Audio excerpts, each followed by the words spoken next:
मुमताज आलम रिजवी जी, आप भी मुझे बता दीजिए, जब जब इस देश में बांग्लादेश की बात हो रही है, जब जब बांग्लादेश के हिंदुओं की बात हो रही है, उन पर हो रहे अत्याचार की बात हो रही है, तो एक विशेष वर्ग में हमें सेलेक्टिव चुप्पी नजर आती है। इस पर अलग अलग तरीके के बयान नजर आते हैं।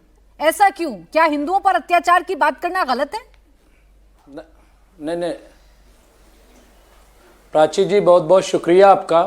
आप देखिए कि शुरू से हम लोग चैनलों पे भी और ऐसे भी कंडम करते रहे हैं, लेकिन जिस तरह से आप बार बार हिंदू मुस्लिम आप कह रही हैं, मैं कह रहा हूं ये माइनॉरिटी वर्सेस मेजॉरिटी है। वहां मेजॉरिटी के लोगों ने माइनॉरिटी को मारा, ये फैक्ट है। और जहां जहां माइनॉरिटी को जो मेजॉरिटी के लोग मार रहे हैं वो गलत है, चाहे वो यहाँ हो या वहाँ हो, दुनिया के किसी कोने में हो। नंबर एक, इसको हिंदू मुस्लिम मत कहिए, ये माइनॉरिटी वर्सेस मेजॉरिटी। एक मिनट, नहीं, गाजा पट्टी में या पैलेस्टाइन में जब विवाद हो रहा था तो आप सब लोग निकले थे ना अपने घरों से बाहर। नहीं, मुझे इस बात पर आपत्ति है कि इसे मेजॉरिटी वर्सेस माइनॉरिटी कहिए। प्राची जी, माइनॉरिटी में कौन है? देखिए, पैलेस्टाइन का मसला अलग है, वहां आजादी की लड़ाई चल रही है। बांग्लादेश में आजादी की लड़ाई नहीं चल रही है। पैलेस्टाइन में 75 साल से लोग मारे जा रहे हैं, वहां लोग आजादी की लड़ाई लड़ रहे हैं, उसको आप याद न जोड़िए। दूसरी चीज ये, एक मिनट फैज साहब, अभी आप दलितों को कोस रहे थे, तो जो यहाँ पे दलित मारे जा रहे हैं, बरेली में अभी दलित को मारा है, आपके मुंह से कुछ निकला? जब घोड़े पे दलित बैठ जाता है तो उसको मारते हैं। आपने कुछ कहा, बारात कोई लेके निकल जाता है उसको आप मारते हैं, मंदिर में जाने नहीं देते, ये आपने कुछ बोला? वर्ण व्यवस्था कहाँ है? तो इस तरह की बातें आप मत कीजिए कि मैं बोलूं। आपको बुरा लगेगा, सुनिए मुमताज आलम रिजवी जी, आपको बुरा लगेगा, आपको बुरा लगता रहे, लेकिन सच को सच ना कहें ऐसा हो नहीं सकता है। और अगर आप जैसे लोग आकर हमारे देश को बदनाम करेंगे, अपने ही देश को बदनाम करेंगे, तो आप सवालों के कटघरे में खड़े हो जाएंगे। नहीं बदनाम कर रहे हो, देश अपने आप देश को वो लोग बदनाम कर रहे हैं जो देश की इज्जत नहीं कर रहे हैं। मुझे बताइए ना, सुनिए पहले मेरी बात सुनिए। अरे मेरी बात तो जाने दीजिए, आपने देखा कल ही रात हिंदू परिवार 8 सदस्य थे एक घर में, उनके घर में आग लगा दी गई। अरे पोस्टर चिपका दिए गए कि आप अपनी पूजा नहीं कर सकते, मंदिरों में नहीं जा सकते, अपने धर्म की प्रैक्टिस नहीं कर सकते।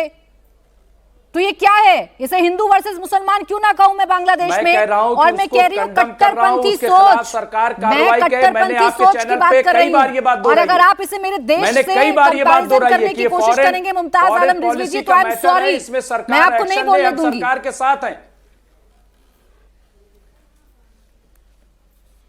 नहीं, मैं कह रहा हूं कि फॉरेन पॉलिसी का मामला है। कई बार हमने कहा कि इसमें हुकूमत एक्शन ले, पूरा भारत हुकूमत के साथ इस मसले पर खड़ा है, क्या हमने नहीं कहा? लेकिन जब फैज खान इस तरह की मिसाल पेश करेंगे तो जवाब में हम क्या कहेंगे?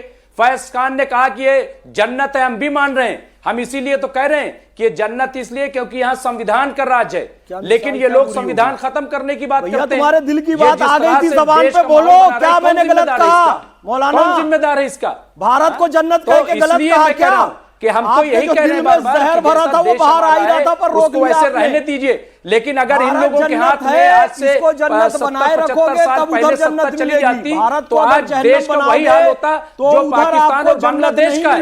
ये एक सच्चाई है, ये सच्चाई है। क्योंकि आप देखिए 10 साल में क्या कर दिया देश का, कहां देश को ले जाकर खड़ा कर दिया, हर तरफ में नहीं खड़े हो जाइए, नफरत है। महमूद मदनी तक प्राची जी कह चुके हैं कि वहां मुसलमानों ने मारा है, इस्लाम को मानने वालों ने मारा है, लेकिन और हमारी नजरें सर से नीचे झुक जाती है। वो बात नहीं करना चाहता। हमारा देश अजीम है, महान है, लेकिन आज हम सभी मंच पर जब कह रहे हैं कि मुसलमानों में धर्म और हमें उस चाहिए, पे पूरा कॉन्फिडेंस है, लेकिन मैं ऐसे लोगों को बर्दाश्त नहीं करूंगा जो संविधान को तोड़ना चाहते हैं, संविधान को खत्म करना चाहते हैं। मुमताज आलम रिजवी जी कैसे बर्दाश्त नहीं झुक रही है? नहीं बर्दाश्त करेंगे। अच्छा रुकिए मुमताज आलम रिजवी, आप जैसे लोगों को बर्दाश्त नहीं किया जाएगा। मुमताज आलम रिजवी जी, आप चर्चा को कहीं से कहीं लेकर चले गए।